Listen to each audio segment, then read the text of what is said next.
Okay.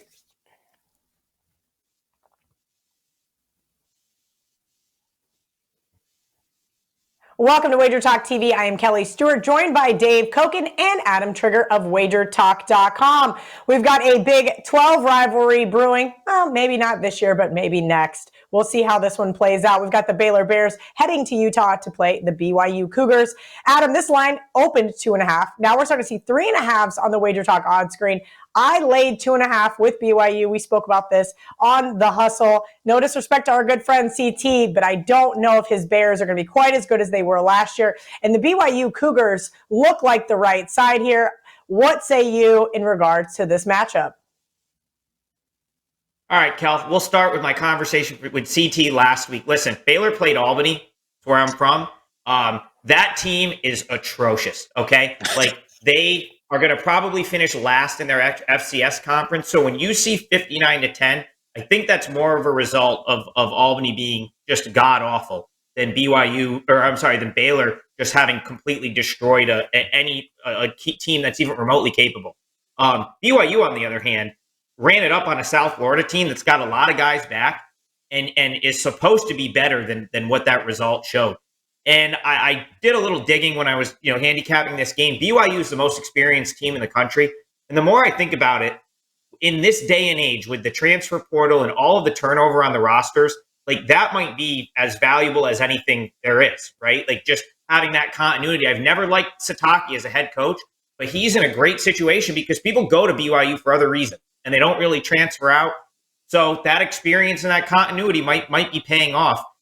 Baylor has, as a dog, early in the season they haven't been great. I think the move is correct, Kel. I agree with it from 2.5 to 3.5.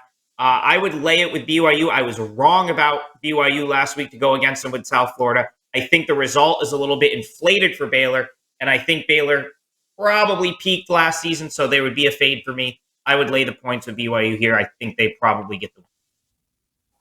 Dave Koken, do you agree with Adam, or are you going to be on the other side? I'm not going to be on the other side, but I'll make a little case for the other side. And that is that, to me, you could throw out whatever Baylor did out of their previous administration. This is one of the best coaching staffs in the country.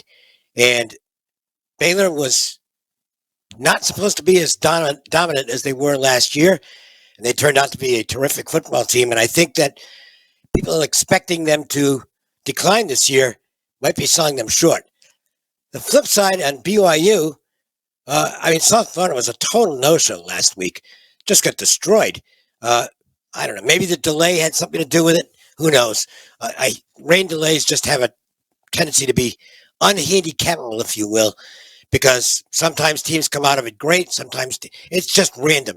So I kind of took a little bit off of what BYU did last week. They do have a couple of players on offense that are a little dinged up and could be game-time decisions.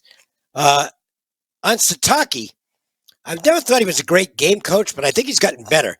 And the one thing I'll say on him, and this I feel quite certain about, there might not be a coach in the country who gets his players to buy into his enthusiasm more than Satake does. He's terrific from that standpoint. And BYU is a together outfit. My sense here is to watch the first half.